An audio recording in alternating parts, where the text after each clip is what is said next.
Where did you learn to dance? Was it down on the bayou with a Cajun queen?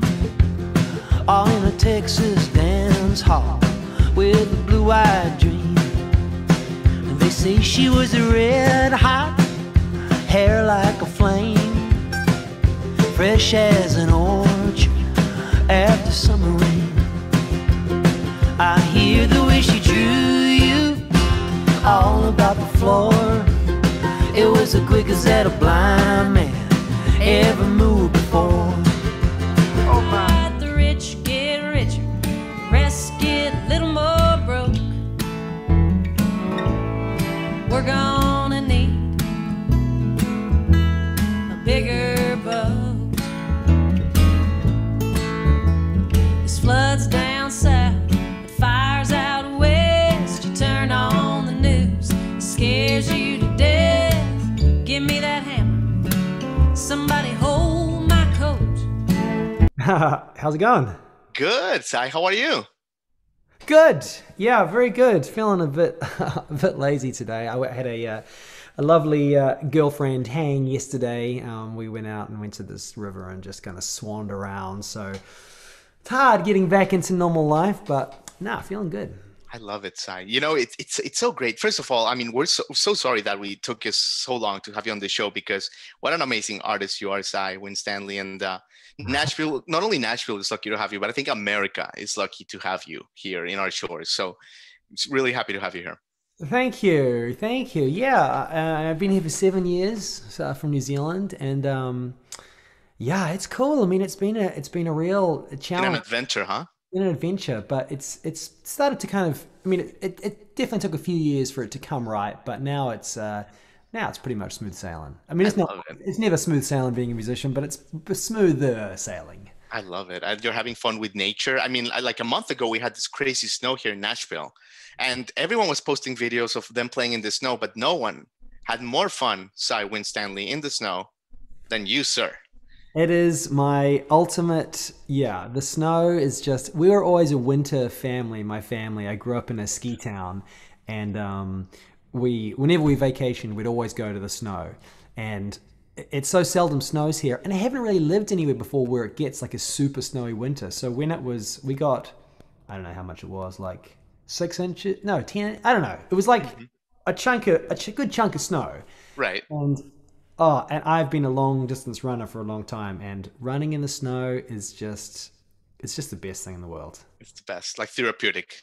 Yeah, it's so good. I love it. I love it, Sai. And of course, you know, still, and yeah, it's amazing. Yeah. And, you know, you have a new EP coming out soon, the Dumplings EP, which was great. Had a chance to preview it.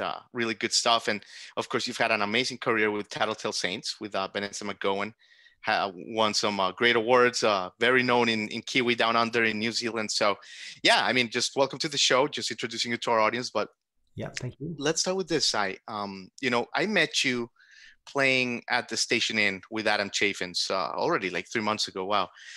And the owner of the Station Inn just passed like a few days before we recorded this. We're recording this. Mm-hmm. So JT Gray. So just let's start with that. Like, do you have any memories, or do you have anything that did you meet JT Gray? Anything at all regarding you know, him, the owner of the Station Inn? I actually never met JT Gray, but I did used to work as a writer for the Nashville scene, and I used to write what's called the Critics' Picks. And the Nashville scene is the Nashville Arts and Culture magazine, one of the arts and culture magazines, and I had a piece in that part of the Critics' Pick section, and my kind of beat was always the bluegrass and Americana acoustic realm. So I covered the Station Inn a lot, and I had some emails back and forth with JT, but never actually met the man. But I really understand how important the Station Inn. The Station Inn is this tiny little, well, it's not tiny, but it's a pretty old kind of stone building amongst these mega steel, like super fancy buildings in the Gulch, and it's like it's just this little holdout building that's been there for so long, playing like legit kind of bluegrass and acoustic music. So it's a real institution of Nashville. And when I came to Nashville for the very first time, well, before I moved here about 9 years ago, we went to the Station Inn numerous times, and yeah, it's a crucial place for the Nashville music scene. So hopefully, I don't know what the plans are. You know, there's been all this talk before about how long is the station going to last, because it's just surrounded by these massive buildings. Yeah. Prime real estate. So hopefully it sticks around, and JT's legacy is continued. But Absolutely. yeah, We'll see what happens. Wow. Yeah, but it's true. You wonder how much money they've been offered throughout the years. oh, it must just be ridiculous. Right. Absolutely, Sai. Yeah. And okay, so obviously you're from New Zealand, and you know, you played jazz in high school, right? Like you've always been a musician through and through. Yeah, yeah. I mean, I started playing guitar when I was 14, 13 or something, and I played all through high school. Well, I actually stopped for a while because I have a very obsessive personality, and I went very, very hard on guitar, too hard, and I actually gave myself carpal tunnel syndrome in my hands. Wow. So I had to stop playing guitar. I couldn't pick up a pen. All of my exams in school were with a scribe who had to dictate my no way.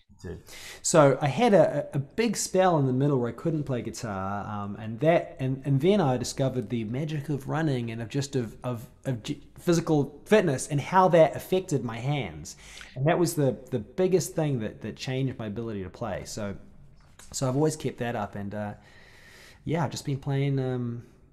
I mean, I guess I started out in jazz, and then I was in this kind of rock band. I lived in London, England for 6 years, and then I went to this bluegrass jam in London, and that kind of got me onto bluegrass. And so right there, like that little quirk. So of course, yeah, you moved to London, you know, because you're looking to broaden your horizons, right?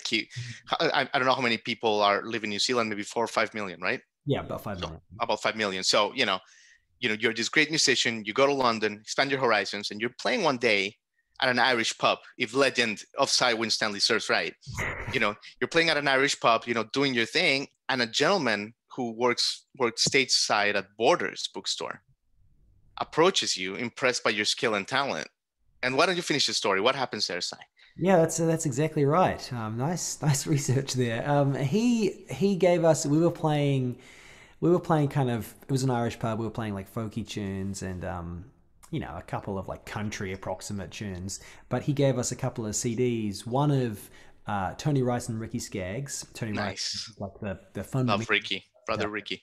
Brother Ricky, and then another one of Olden and the Way. And Olden and the Way, for those that don't know, are a bunch of kind of hippie bluegrass dudes from the 70s, Joey Garcia being one of them, David Grisman and a bunch of other guys. And so we got these 2 records, and they just opened our eyes to the genre, really. And my friend played fiddle and mandolin, but again, more in the Irish style. So we learned a couple of these songs. We learned There's More Pretty Girls Than One, More Pretty Girls, and some of those tunes. And yeah, it's just such awesome music. It's so it's just so kind of real in its structure, and the interaction of the instruments is so it's not overly flashy, or I mean, it can get very technical, but it's not as quite as heady as jazz and things. So it's a little more every person's music. I don't know. Was it hard, Sai, to like? Okay, so once you saw that light over there, the bluegrass, and you were exposed to that, was it almost like, well, I have to go to America, I have to go to the South kind of thing? Because, you know, London, obviously great scene, great rock scene, Liverpool, that whole stuff, but I don't know the bluegrass part. I think that's pretty American, right? Yeah, bluegrass is definitely American. There is quite a big old time scene in which is like the kind of mountain music equivalent, or it's where bluegrass kind of came from, really. It's okay. Old-time music, or Appalachian folk music, I guess. There is a scene in London and in Europe, and Europeans are famously known for being really into Americana music. Yes, they are. Mm-hmm. But yeah, America just seemed like a logical choice. Well, you know, we didn't even really consider it for a while, because moving to America is a very difficult thing for visas and all that kind of stuff, and to be working. So we didn't really consider it, and then we had a connection to this guy, Tim O'Brien, who's a famous producer, famous mandolin player. Yeah. Super slinky, really cool, groovy dude. and we had a connection to him, so we sent some demos to him, and he said, "Well, why don't you come on Nashville and record your record over here?" So yeah, we came over, and that I don't know. I mean, we knew about bluegrass and about these musics beforehand, but that like really stamped it and made us think, oh, maybe we should move to a cool new place with all these musicians and this like thriving scene, and it's crazy, cheap to live, and it's like easy to get around, and yeah. Yeah, absolutely. And just to clarify for my audience, when you say we, you're talking about Vanessa McGowan. She also lives here now. She's doing her thing. You guys used to date, so that's kind of like the we. But yeah. And then you guys did "How Red Is the Blood" with Tim, right? Which is a fantastic piece. Thank you. Yeah, we did that. That was our first album with him. Unbelievable. It sounds like peak form. It does not sound like a first, album at all. Yeah, well, I mean, when I listen back to it, I've definitely got. I mean, whenever you listen back to your own recordings, you're always like, "Oh God." Of course. But yeah, it was for us. We were a couple for many years, and and we decided to separate. And this album was kind of about that. And we decided to keep our friendship alive because we had this great musical connection and a great friendship. But mostly the musical connection was the big thing with us, and we worked hard for a couple of years to make it so it wasn't this horrible post-relationship thingy, and then recorded that album. Amazing. And the album won the TUI Awards, which is like huge down under. You're very modest, but the album was very well received. Oh, well, thank you very much. Yeah, so that won the New Zealand Music Award for Folk Album of the Year, the Tui, which is one of our native birds. And actually our last album just won it as well. So we've got two of these things now, which is pretty cool. Pretty cool, Sai. And Sai, okay, so you make it to America. You finally get over all the tedious paperwork, that whole stuff. Mm-hmm. You make it here. You're a pretty established artist. You're extremely talented. And, a lot of people, I mean, I've been here 3 months, but I knew this, but now I'm seeing it like the side hustle thing. You come here and like everybody else, you have to get a side hustle while you like kind of get your feet on the ground, and you start working in a hotel. What's those first 6 months like for Sai Winstanley here in Nashville? Oh, well, I mean, it was just getting your feet really. The first 6 months, you've got to get all of your paperwork and all your things together, and you're going out as much as you can. So much of being a musician is being social and trying to expand and create a network of musicians, because that's all really who you know. I'm with you. So I mean, look, I'm not a musician, but like like the Basement East Open, you gotta go meet people, and it's been hard on my sleep side because there's such good music here every day. Monday, Tuesday, Wednesdays, weekends doesn't matter. Yeah. And like the other day at Third and Lindsley, great artist, it just kicks your butt. So sorry. Yeah, true. No, it really does. So yeah, so the big part of the first couple of years at least was just going out and being social and trying to do that. And we had never, either of us really worked as Vanessa and myself. I mean, we're best friends, but we lived in separate places and we have separate lives. Right. But we'd never really worked as side musicians before, like side men, side women, and we had so many great friends that needed musicians to play in their band, so we kind of got into that, and it's just kind of, we've moved up the ladder, and now we've got better and better gigs, and it's awesome. Being on the road is very addictive, and that's one of the things that I miss so much about COVID, is not being able to be on the road and being like, I love my house and I live with my girlfriend and it's wonderful, but I miss the variety of I'm ready to like go and run in some random place, and absolutely yeah and a lot to unpack there. I mean, you've worked with Brandy Clarke, with Aubrie Sellers, Andrew Combs, Rachel Baiman, Pedro Bradley. So yeah, I mean, when you say going up and up, like you're one of the most in demand players in the city for sure. So that's great. Yeah, I'm getting there. I kind of think of myself as a bit of a jack of all trades. Really, I'm not like the consummate bluegrass guitarist, definitely not. Nor am I the consummate rock guitarist. But I can kind of like hack my way through them all a little bit, and I think being a singer really helps my utility as a side player. Yeah. Speaking of jack of all trades, and we'll get to the new EP in just a second, Sai. But you have a pseudonym, Simon Stanley, and you released this really cool children's song, right? Marley Sitting on a Pumpkin Seed, which actually won another New Zealand award for best children's song.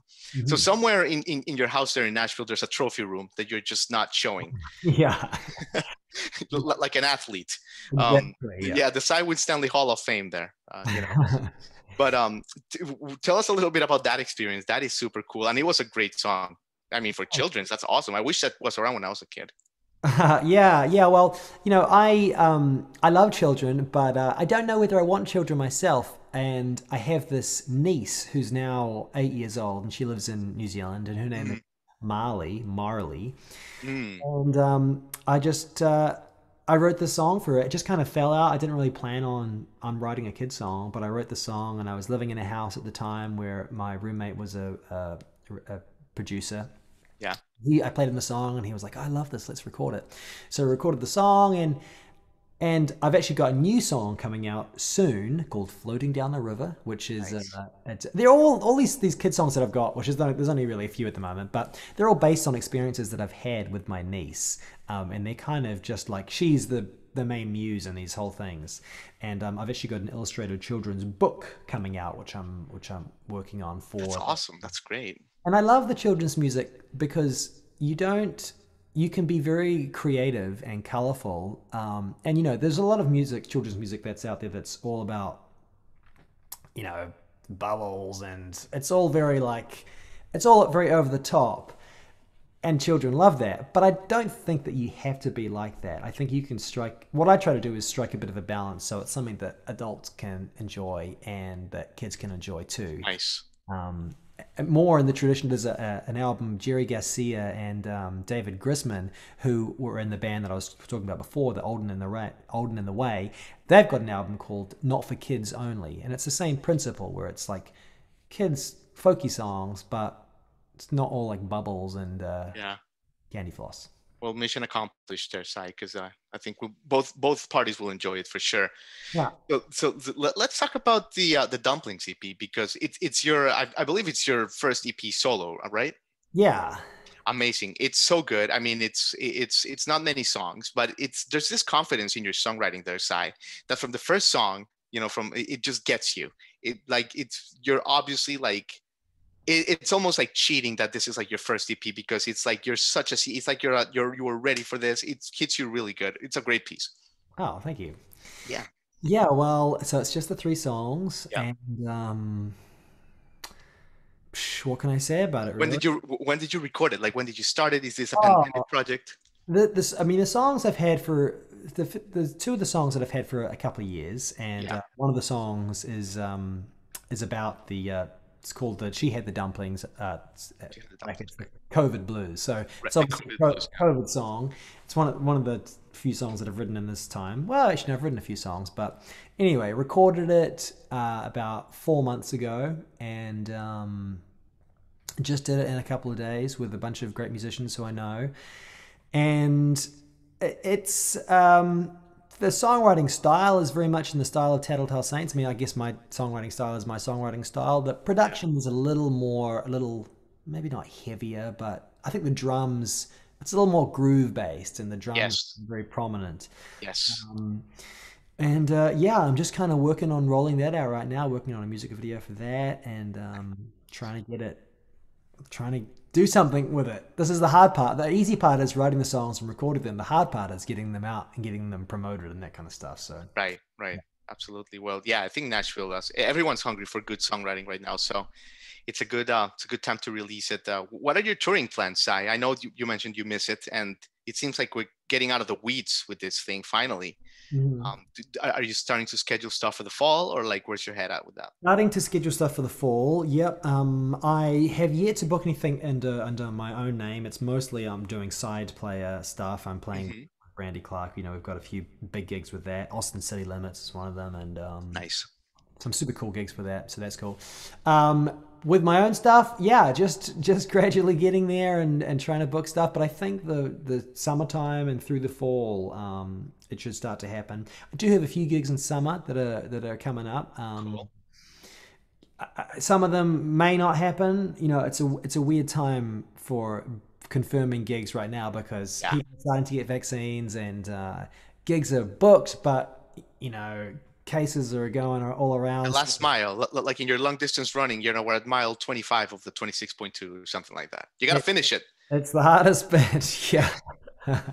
So, but I'm feeling optimistic about it. I think, well, as long as people keep doing their bit, then I think it'll be okay. I hope. Amazing, Sai. Well, listen, thank you so much for your time. You've been awesome conversationalist, and you're a friend of the show. Is it true that you may play a little ditty for us? Sure, yeah. The rumor. The rumor is true.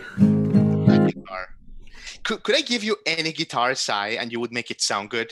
Or are you very particular about like the type and quality of your instrument? No, I mean, you really get used to the feel of the guitar, and it's little things that you get used to. The action, the distance from the strings to the fingerboard, and I guess you can make any guitar sound good, but to make it sound your own, it takes a special instrument, and guitarists are always questing for the next special instrument. So, yeah. Cool. So, what are you gonna play for us, Sai?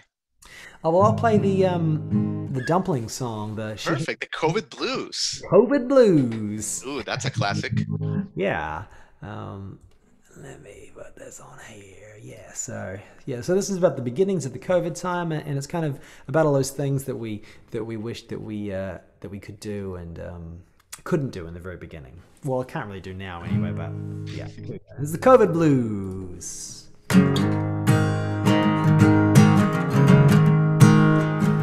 She had the dumplings, I had the wonton soup. She had the chow mein, and a pork chop too.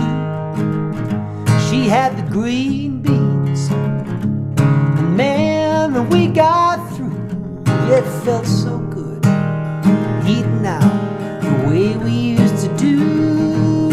But that was just a dream, my friend, that was just a dream. 'Cause there ain't no chance in eating out when you got to stay. Because you're stuck at home with the COVID blues, and it's Friday night again. Oh darling, there ain't much to do but dream. She wore hot pants, I wore my white jumpsuit. We took the subway down to the avenue. We did the Dougie, and we danced the soles off of our shoes. Y'all felt so good stepping out the way we used to do. But that was just a dream, my friend, that was just a dream. 'Cause there ain't no chance in stepping out when you got to stay. 'Cause you're stuck at home with the COVID blues, and it's Friday night again. Oh darling, there ain't much to do but dream.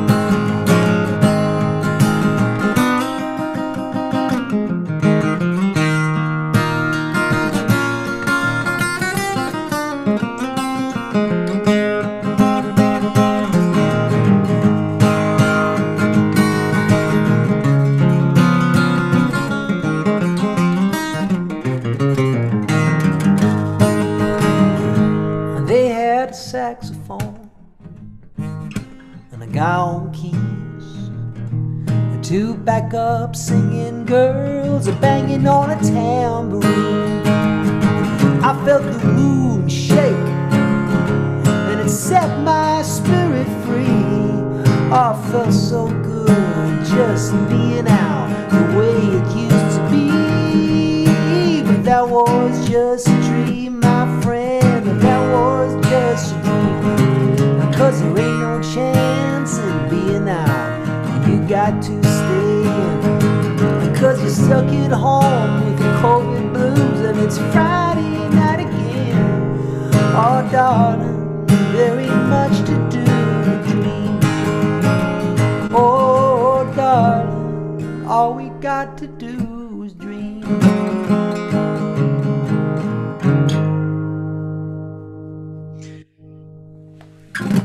Sai, that's a hit song.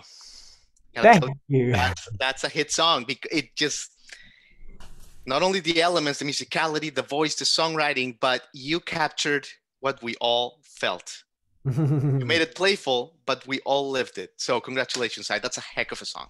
Thank you very much. You just got to get her out now. No, she'll be out soon though, but thank you. Wonderful, Si. Well, listen, thank you so much for your time. It's been a real pleasure. It's good things definitely come when you wait, and it was a treat to have you on the show. Yeah, great to chat, man. Thank you so much. Absolutely, Si. Have a great day. All right, Thank you so much. Bye.